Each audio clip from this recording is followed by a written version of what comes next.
just mad about saffron. Saffron's mad about me. I'm just mad about saffron. She's just mad about me. They call me mellow yellow. It's a flow that creates experience. When we're in that flow, you know, we just go and go.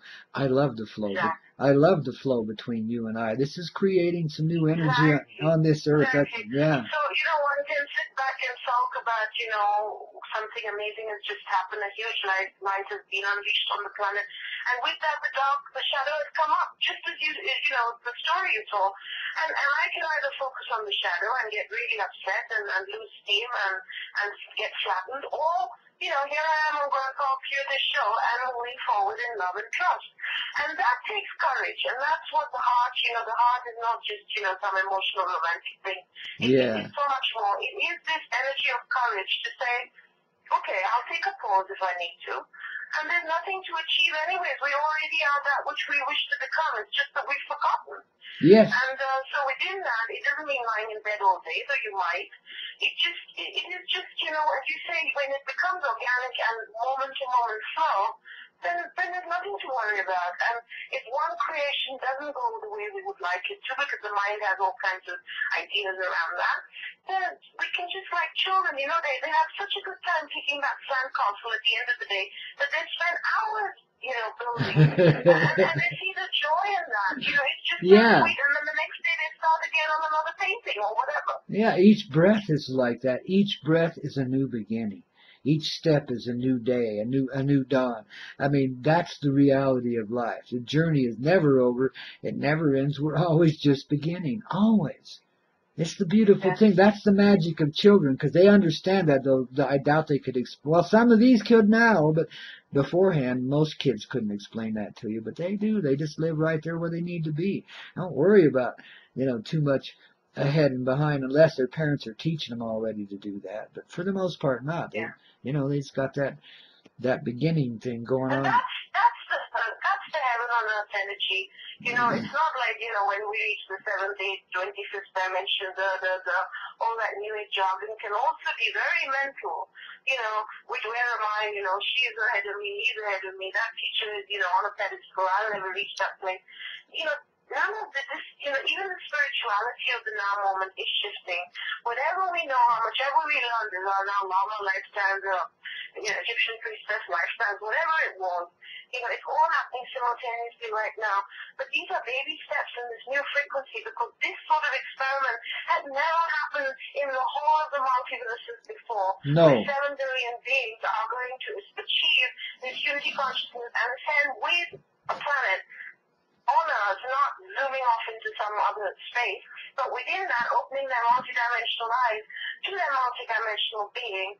And the child energy totally encapsulates that in every possible way. Well, it's the only way it can happen is in the innocent child. It could not happen any other way. It can't be birthed any other way. Only in innocence, because innocence is the purity of creation, and it doesn't make mistakes. It's in harmony. And only in innocence does this love work, this power. And you and I, we feel this connection, it's that innocent little kid in us that connects, it connects, it's the knowingness of that heart energy. Yes. It's got nothing to do with, how many people follow you, or what you look like, or what I look like, or which country we come from, yeah, or who cares? what language we speak spiritually, you know what I mean? Yes, it's like absolutely. beyond all of those things. And we're living proof of it. You come from the east, I come from the west. I'm a cowboy, you're a cowgirl from India and Cairo and Egypt, and all that. It's like, wow, you couldn't get more different, but look at the unity. We're way above that kind of stuff. I come from everywhere, because I spent 6 years in Egypt when I was a kid, and we had the Pyramid of Giza, and then 3 years in India, and then I was only 10, and I came to England, went to Sunday school, and said I'm into Jesus and want to become a Christian. And so, I've lived all over the world, and I'm extremely, global and cosmic. But you're right, inside my blood is that Eastern mysticism as well, and that's why I'm a bridge, and so are you. Oh, absolutely, and that's got nothing to do with labels and words, you know what I mean? Yeah. It's just beyond all those things. You can say I'm shaman, and I can say I'm Koyote medicine, and you know, all these labels, you know, and that's what's so exciting when a being like me connects to a being like you, for all the beings out there and for ourselves, to just give people the permission to bust the paradigms, you know. Yes. You know, I have bust every single paradigm of being an Indian woman, you know, leaving 15 homes across the globe. It's not in a rebellious way just for the sake of being rebellious, you know. Yeah. But for the greater good of consciousness, for the greater good of my own soul journey and my heart expansion and enlightenment, re-enlightenment in this lifetime on this earth walk. Absolutely. It's pretty much required when you start following the hard path like that. It's pretty much required that you give up everything that a reasonable person in this world would rightfully want to hang on to. You know what I mean? There's always challenges. There's for whatever the reason. Well, it's because you have to give up the illusions that you live in. If you're going to be truthful with people, you got to live truthful. And I always gave it up. I didn't have to. I would do it voluntarily because I really believe in 0 point. We're in this energy now, but I've been teaching this for years about the void energy, about 0 point energy, and about the power of nothingness, of reaching zero. Because from zero you have a blank canvas and you are into the field of all possibilities, all probabilities. I'm not saying, you know, just madly go and, you know, leave your husband, you know, leave the job. You know, everybody's path isn't the same out there. Well, those kind of movements, yes, but those kind of movements are happening everywhere. I don't see many couples staying together. I don't see people staying. I have people writing to me, hey, I'm working at the government and thank you very much. I walked away from my job today and I won't ever go back. It's like, wow. You know, I'm getting stuff like that from all over.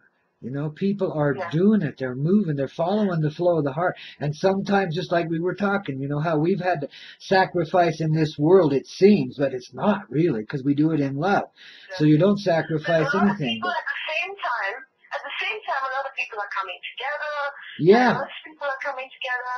New things are happening.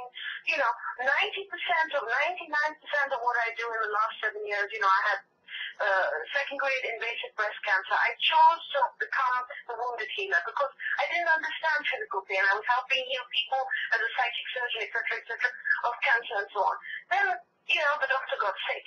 And I chose that. I chose to see what we've done to Mother Earth. And Babaji said you'll have 8 initiations. You will go through 2 operations and be cut. You will go through chemo, radio, and tamoxifen, which is what we have done to Mother Earth. Radiate her, chemicalize her, cut her, etc. And you will show transmutation after that. And in the last 9 years, I haven't looked back. I've sold what I have. I've left various situations. And out of that nothingness, all these things have happened, you know. Yes. And I don't charge a penny for what I do at the moment, hardly. Awesome. You know, maybe if I'm teaching a master level course or something. It's all for free. But awesome. I'm in a flow of the universe, you know, and I don't think it'll stop even when whatever this money in the bank, whatever it is, runs out. Something else will happen. I know it. Yeah, absolutely. It's the way it works. You're just in the flow, baby. And you just know. And so you go. That's the way it works. Because it's also for others. You see, it's not just about me. On the other hand, you have these lovely spiritual beauties that say, you know, I'm very good at giving, but I cannot give myself. Well, that's no good either. It's like it's the infinity symbol. It's, you know, both ways. It's all one energy. If you can just give others, you have to learn to give yourself. If you only give yourself, you have to learn to give others. And bring a nice balance between the energies. Of course. Divine balance. Divine balance. Of course, and that's harmony. Because if you got balance, you've already achieved harmony. That's it. And Babaji says, I am harmony, I am harmony, I am harmony. The universe, the unity of verse, it's all harmonics, it's all frequency, it's all music. It's you know, every pulsation. First there was the sound, not the light, you know, Rashmi, moonlight and sunlight, which means information. But before the light was the sound. Yes, you know, the voice that creates. Sound. Yeah. And this frequency, we're also dancing in this new frequency, which is already happening. You know, we just have to have a little courage to just sort of let go of that strong part of the mind, which really wants to know and control and dominate. And we're all having a challenge with that. I mean, I do as well, even now. Don't you sometimes, Constance? Oh, of course, I deal with it as my darker side. I deal with it all the time, but I deal with it very creatively. I am so much better at it. We're getting better. We're learning we're learning to, as you speak, I like feel this music in my heart, and I'm like dancing, like the happy coyote on my hind paws, baby. I really am. I mean, truthfully inside, that's what I feel, is this little dance. And I know that's what we're doing all the time. And so it makes it a lot easier for me to deal with this. I have my moments of darkness, and I get pulled away, but I get pulled right back again too. And I never really ever get completely out of control. I'm like in a place now where I've never been before, where there really is unity in darkness and light, where they're beginning to realize one another, as I said earlier, as kind of like cosmic twins, and they're joining in the center of my person. I'm going through that process now, and it's just even, you're another part of it. You're another dynamic to that energy, there's always a triad, a completion with the spirit. And anyway, it's just like, it's incredible what I've been able to do with this heavy. I mean, by rights, and if I'd have been groomed properly, which I would not allow because I was somewhat conscious as a kid, but if I'd have been groomed properly, I could have gone overboard the other way, and I would have made people like some of the dark powers of the past look like innocent little babies, because I know how. I've done it before. But also, that's also why I knew I wouldn't. In this lifetime, I knew this time it couldn't go that way. You know why? Because I was promised that before I came here. Because I wouldn't do it any other way. I told him, kiss my backside. Ain't going the other way. So this time, I'm an unreal saint in the spirit realm too, man. And I don't take shit from nobody. I mean, in a very loving sort of way, but I don't. And so I didn't agree to this lifetime because I knew this would be the toughest one I ever lived. I knew it would be. But I knew the rewards were. And yet it's the most exciting, the most challenging, the most rewarding. The most rewarding by far. We are the strongest souls on earth now that are incarnated to bring about this shift of consciousness. Absolutely. It's just such an exciting time to be alive. But just to shift gears for a second, before I leave the show, whatever, I just would like to bring for our listeners, that if you guys wish to manifest and, be in this co-creative energy, unless you're grounded, you cannot do that. You need to be grounded in the body.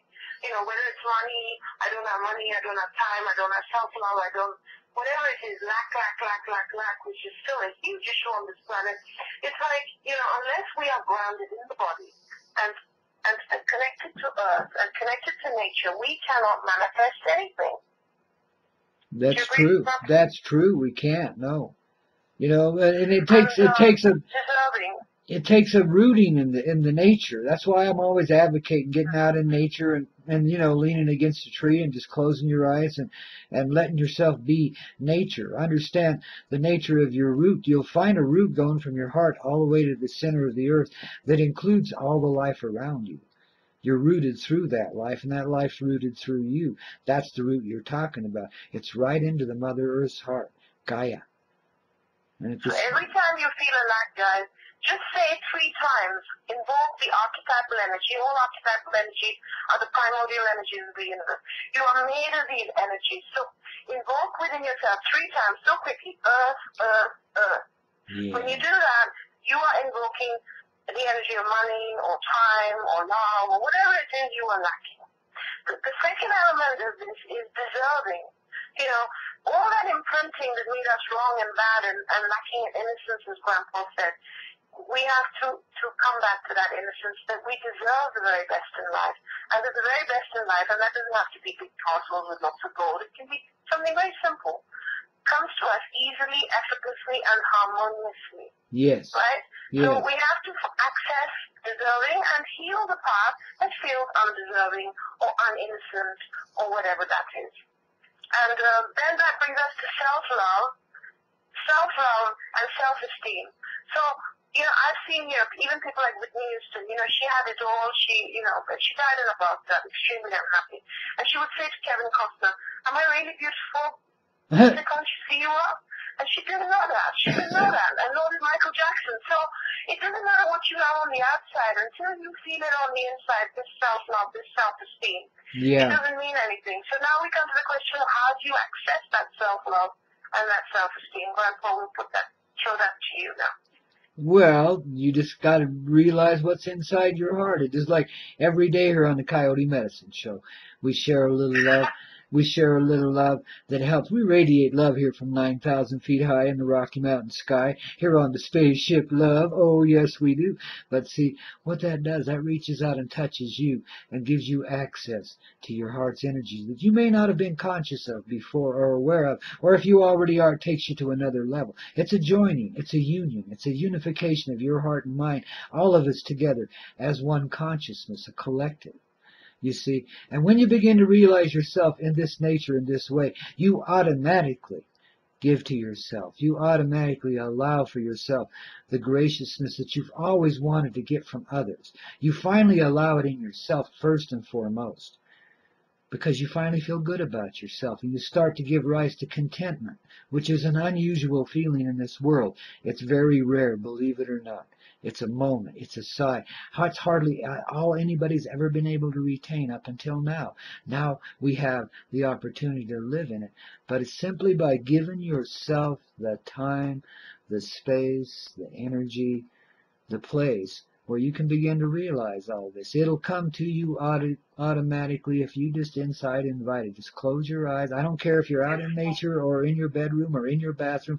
Close your eyes and invite it in, babies. And you will see yourself as you truthfully are. You'll begin to realize yourself. And you will never, ever be bossed around again or feel insecure about yourself in any way. You will always be in a respectful place with other beings, and they will be in turn respectful with you because your presence and your energy will demand it. You might have to give yourself a bit of time to get to this space, 3 weeks or a month. That's insignificant in terms of time. If it's 3 minutes, so much the better, because some people are that agile spiritually that they can do it that quick. Others, it's going to take a little time. Just be patient with yourself. And bring out the wounded child. You know, every day to Embrace make space to bring out the wounded child. The wounded child may say, I'm feeling scared, I'm feeling panic-stricken, I've got anxiety, I don't feel good enough, my mother said that. Whatever it is, This each love. day give the space for your wounded child to speak. And don't make that wrong and bad and say, shut up and be quiet and that's not right and you can't cry. If it needs to cry or get upset or whatever it is, you be the mommy and daddy to your wounded child. Absolutely. After that, you bring out the divine child within you. Which is the same. Which is the same. The wounded child. The divine child, and then the divine child is your boss. The divine child is your energy of your heart and your soul. You know, but first you've got to bring the wounded child, because all the imprinting and all the pain of 26,000 years that all of us have gone through, of broken hearts, all of us, Grandpa, Rashmi, whoever the great leaders out there, the Dalai Lama, you know, the Dalai Lama right now is going through this total pain of having left his country and the obliteration of Tibetans and so on. And then, you know, other times they did that as well, and so on and so forth. So, we are all dealing with this wound. It's a deep wound. We are in the time of Chiron. We are all wounded healers. And yes. So we have to make time to make it okay to cry or get upset or to get mad within our own inner safe space, being mommy and daddy to our wounded child. And then that integrates into the divine child within us. And that divine child is our energy of total magic.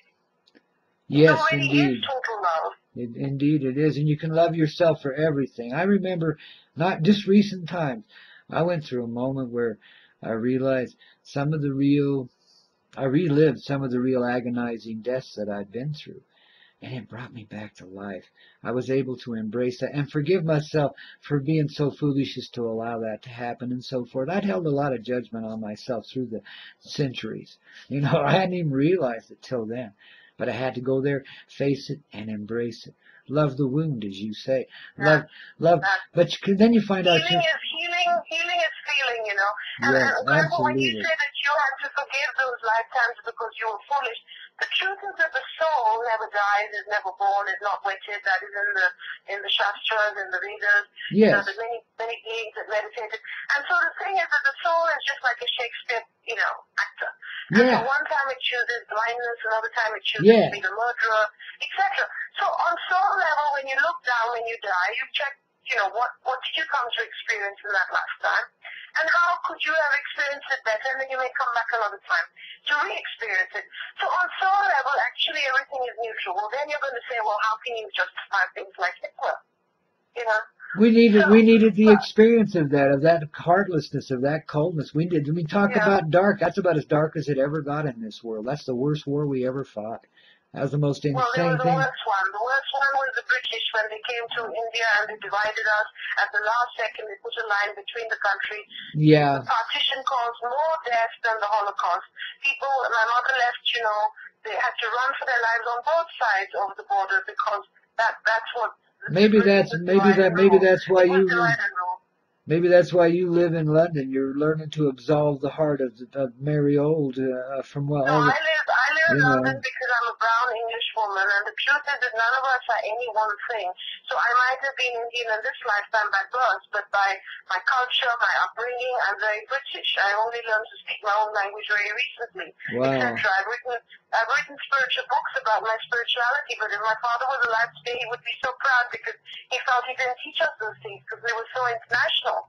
But the thing is that I'm in London because it's an epicenter on this planet, and the dark forces are here, and so some of us are acupuncture points. We hold frequency for morphogenic healing.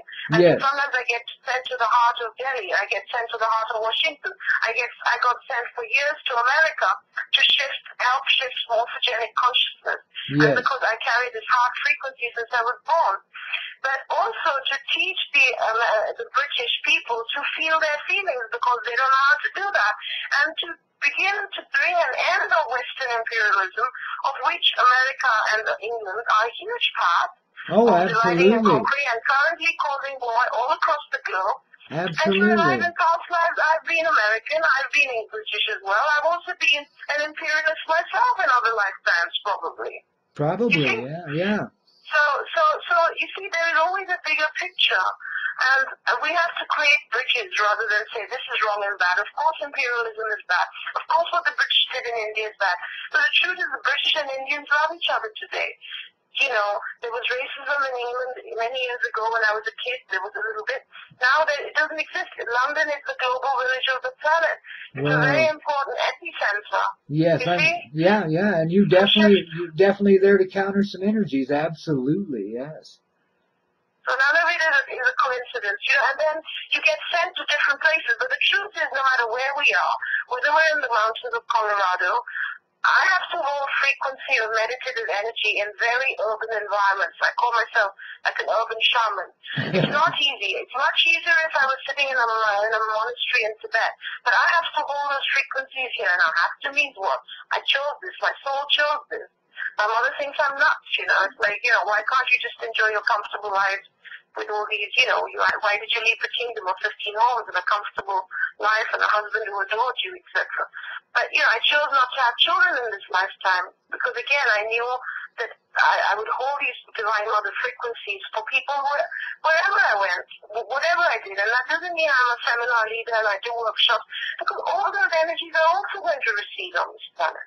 Yes. It's time for each person to become their own healer. Yes.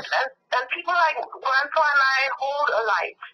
And then that gives you permission to reconnect your own light within, or you hold a light for me, and that gives me permission to rekindle a light if it's gone dim within myself. So this is how, even when we're teaching, we're learning. Even when we're students, we are teaching. You see, there's no huge definitions that we've had for 26,000 years. All that is now dissolving into the fifth dimensional and beyond frequency, which are extremely malleable. They're extremely flowing, and there are no, what we define with limits. Yes, it's true. That's true. So, you be without definition, you are without limit. There's true freedom. And you can be a creative master. We use language because, we're still in, we're not all, we're telepathic. I mean, we all are. But we're using language for the purposes of this show. And yet, if you latch onto the words, that's stupidity. Because the mind can take you in any which direction it likes. Oh, she's got such a big ego, or whatever it is. So when people say to me, you're an amazing healer, I say, you are describing yourself. I'm just a mirror, a good mirror, but I'm a mirror. Yes. And if they say you're a rubbish healer, again, I say you're describing yourself. I'm a good mirror. You know, you have to take responsibility for your own healing journey. I have to take responsibility for my own healing journey. Absolutely. But yes, there are people that can be great mirrors and help shift consciousness, but ultimately, each soul has to go through that door themselves. That's true. And they are. But so supported tremendously by the collective, because each person made that choice so many eons of time ago. We've probably forgotten that too, but as you remember, you begin to see you've given yourself permission to go there already, and it's so old and it's so ancient. It's like a built-in guarantee. It's why everybody chose to come alive, especially in this time frame, but our ancestral energies too. It's why we've gone through everything we've gone through, because we knew this moment in time would come when we could finally step forward and be who we are and not have to be going through all the old BS anymore. We found our creativity, we found our life, we found depth and appreciation in the darkness, in the darker ways. You know, So, Grandpa, some people say to me, you know, they say, oh, you know, your problem is you don't have a problem. And of course, you know, there are always challenges, but, you know, I mean, overall, you know, somehow I managed to live this life of freedom and flow and creativity and service. And for you, is there a problem you have, any problem you have right now, today, on Earth? Oh, shoot, yeah. I'm always I don't mean silly little things, but I mean something that's really bothering your heart and soul. Oh. No, I'm pretty much at peace as far as I can tell about it. I mean, I still have my finishing engagements with some of my history that I'm clearing up, stuff like that, you know. So I still have lingering agony and occasional lapses because of that. But you know, I mean, but basically in life, I've 80% of your being is in that peaceful, or not always peaceful. You might get upset or angry, even, but knowing that anchoring point. Yeah, beyond absolutely. the movies and dramas of your life. This is what got me going in this. I had a near-death experience when I was like 28 years old. It was just a momentary thing, but you know, I started going through the life review thing, started seeing and I was pretty happy about my life. Up until then, I'd been pretty miserable. And then I realized what a good life I'd had, despite all the stuff that I'd gone through. And then I blessed it, and ever since then I've had that essential peace. I mean, not that I haven't widely diverged from it, but that's where it all started from. I mean, that's where it turned around in my life. It was right there about 28 years old. It started bringing me back to life, you know. Because I realized what a good thing life was. Before that, I don't think I was that highly appreciative, or at least not as much as I could have been anyway. But that gave me that essential peace, that root as we call it now. I see it a lot more clearly now. At the time, it was just something that happened. And I thought that was pretty neat that I could have peace about my life, you know, because it had been a hellhole in a lot of ways. I'd been through an awful lot by then. I was already gray. For me, in the here and now, what gives me peace is serving. What gives me peace is spending time alone. What gives me peace is, you know, being in nature and co-creating. So whether I'm co-creating a radio show or the next book or getting the book out there or speaking or creating film or doing art, you know, all of that. But, you know, just being in, you know, mundane conversations, you know, little, you know, the usual sort of 3D stuff that I enjoyed for so many years. I was a disco queen. I was all sorts of things. That doesn't give me any deep, and sometimes if I get into that energy, then I start feeling very world weary, and I start feeling very sad that the world still has so many issues that, you know, we can't shift at the moment, or that are not shifting in the way I was hoping that they would. Oh, just hang on, just hang on. It's happening. You just gotta hang. You just stay. Whenever I'm in my own energy, whenever I'm, you know, in my space, and then when I meet people from that space, you know, it might be just 1 second. It's very deep for them and for myself, because then everybody I meet is the Shiva energy, is the divine energy, is my heart energy in another being. And I can just give them that smile or love or receive something from them or hear them out, people say, like I'm in Hawaii editing the Shiva Speak books and I'm in this sort of resort thing and this guy comes up and he, starts saying, I killed somebody in Vietnam and I've never told anybody this and I've never cried in my life and I don't even know who you are and I'm just like a little baby crying right now in front of you. So because you create those spaces of, just being, pure being. Yeah. And yet, of course, I'll never get world weary, etc. Because, that part is we're also human. I'm not just the goddess, I'm also extremely human. And so people say, oh, you're just being the goddess now. You're just being totally human now. No, this new energy is about bringing the divine and the mundane together. And how do we do that? We allow it, as you said earlier. Yeah. Paul. Yes, absolutely, yes.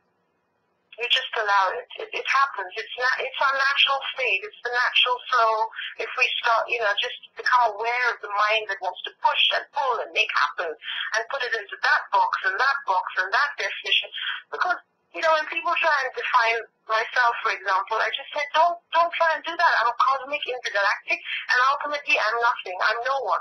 That's what Babaji says. He says, I'm 1008 Maha-avatar Babaji, not born of a woman, coming and going in many different bodies through eons on this planet, and yet I am nothing. I am no one. I am nowhere. So both are true because deep truth is always extremely paradoxical and beyond the mind, beyond the comprehension of the mind. True. Only in the heart can things like that be understood and embraced, yeah. That's why I keep pointing back that way. Thank you so much for having me on your show, Grandpa. Each time I speak to you, I receive such deep wisdom, such amazing energy. I mean, the way you shared in my Rashmi show, I've been sharing that with so many. My nephew called me from China. He's teaching English in China, even though he's a scholar from Emory in America. Yeah. And I was giving him the wisdom that you shared, about the heart, about the divine child, about, when the darkness comes at your throat, you love it, Yes. And he was just like, wow. So thank you so much for what you do and, for having me on your amazing show. I hope we can do some more shows together. Oh, absolutely. We got to. I'm on 5 days a week, honey, so I got plenty of room. I'm here to remind them day after day, man. We just bring it up a notch at a time, man. And boy, every day it's a new one. And I so divinely appreciate you being here today and the incredible energy that we're able to share with all these beings that are listening in, etc. It's just an incredible... I hope people will check out I God. It's on Amazon. It's sold out at the moment, but, order your copies and hopefully it'll be there in the books. Shiva Speaks, the Divine Mother Speaks, and Buddha Speaks are all channeling the Ascended Masters in the here and now for the keys for ascension, healing, waking up, grounding, and co-creation. So those are on Amazon.com, Barnes & Noble, Waterstones.com, and my website, RashmiKilnani.com. So, and, Grandpa, thank you so much. I'm sending you a lot of love, light, and energy. You are so under grace and blessed for your tireless service to humanity.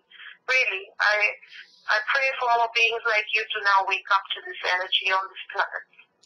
Thank you, dear. It's a divine blessing to know you and to have had you on the show. And we'll definitely have you back again real soon, babe. Let's talk. Have your people call my people. Sounds like the mafia.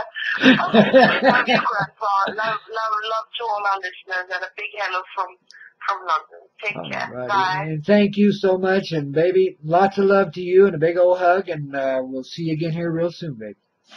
Thank you. Bye. You betcha. And babies, hang on, we're going to rock and roll just a little more here on the Coyote Medicine Show, only on the Hazy Radio Network. I hope you enjoyed that interview. I sure as hell did. Wow, baby's off the charts, man. Ain't it awesome what you run into here? Woo! I love it. Thank you so much for being a part of it, babies. She's just mad about me. They call me mellow yellow. Did you ever ride a bicycle in 130 mile an hour wind? I have. It's quite interesting, let me tell you. It's Boulder, Colorado. Oh, probably 15, 16 years ago. I had this bicycle that somebody had graciously helped me get, And anyway, that was my means of transportation. And this was the first night I'd ever owned this thing. I didn't know it was an old Schwinny looking 3-speed thing. I don't know what the hell I was doing with that, but there it was. And I'm trying to ride this thing as the winds are coming gusting off the mountains, like I say, 130 mile, pretty steady, 100, 110 mile an hour, and we gust up to about 130. It can do that along the front range of the Rocky Mountains. It can get really wild there sometimes, and this was one of those nights.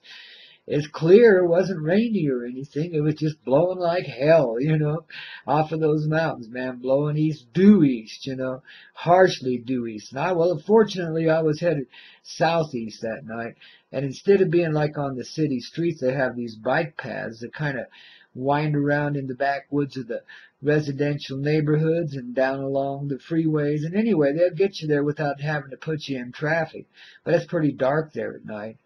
Man, that wind was blowing so hard. All I could do in my little southeasterly direction was lean very, very harshly to the left into the wind, and just put the brakes on and let it coast, Every now and then it would wiggle out from under me, and it would damn near blow away. It was everything I could do to keep us from just tumbling away.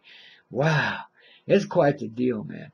And great big old huge tree branches were blowing down around us, nothing hit us and nothing got in our way, man. We got around it all.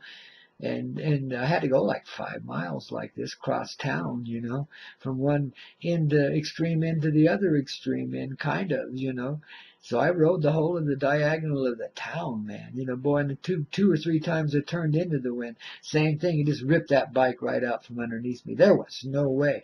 Almost blew us over backwards. Boy, I had to be quick. Thank God I was. For an old boy, I was pretty agile back then. Got through that one okay.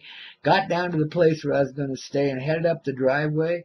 And this time walking the bike. Now I'm not even trying. I'm done.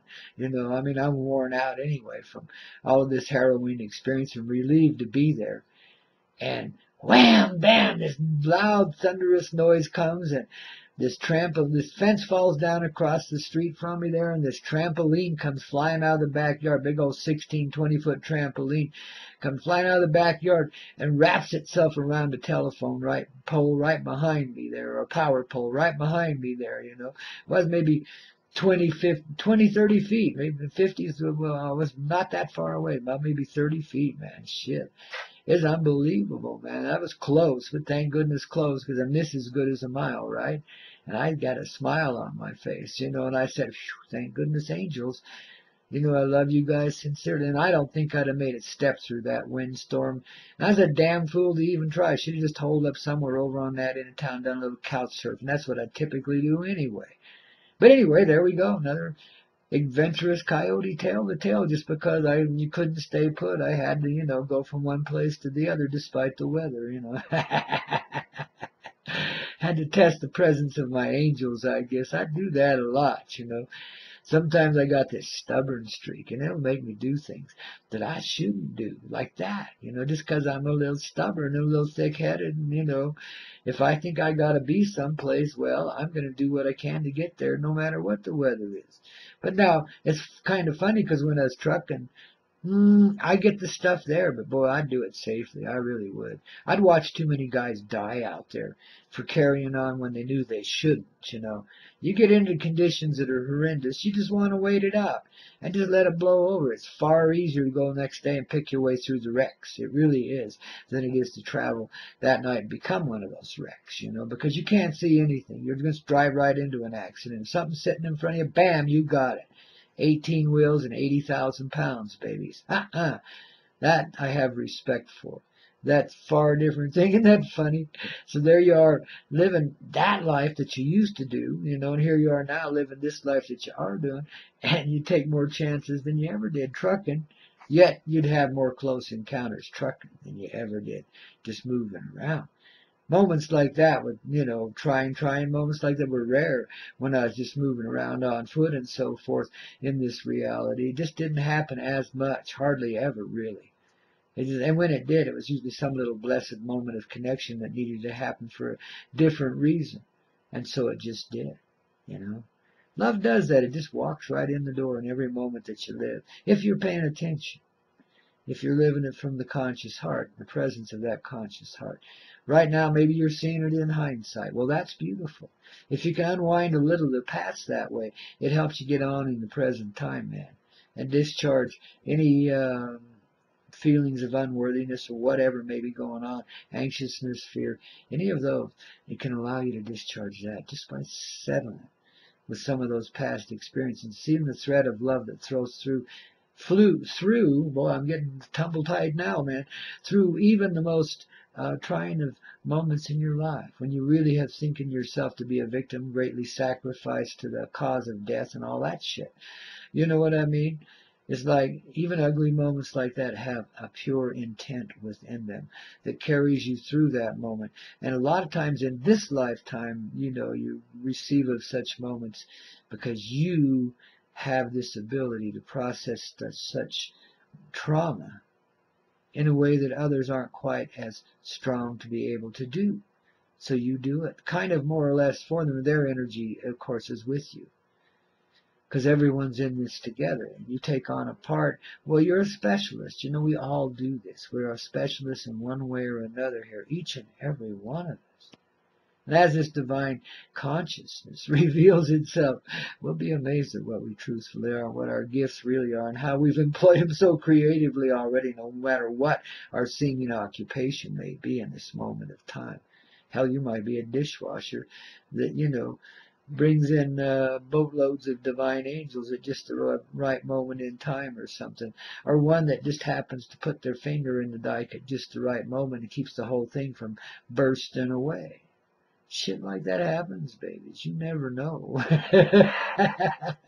It is a rock and roll medicine show, this life we're living. And there's so much coyote in it.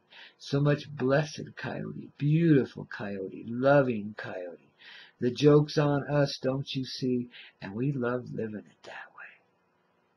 It's freedom, babies, to see your life this way. Freedom from all burdens and just acceptance of all blessings. Because you love yourself sufficiently enough, you understand yourself enough and your history enough to let go of any preconceptions you've held against yourself. And to be all right, just all right inside yourself. That's really the most divine presence there can be, just to feel okay. Okay, and moving through life in a good way. Man, that's paradise.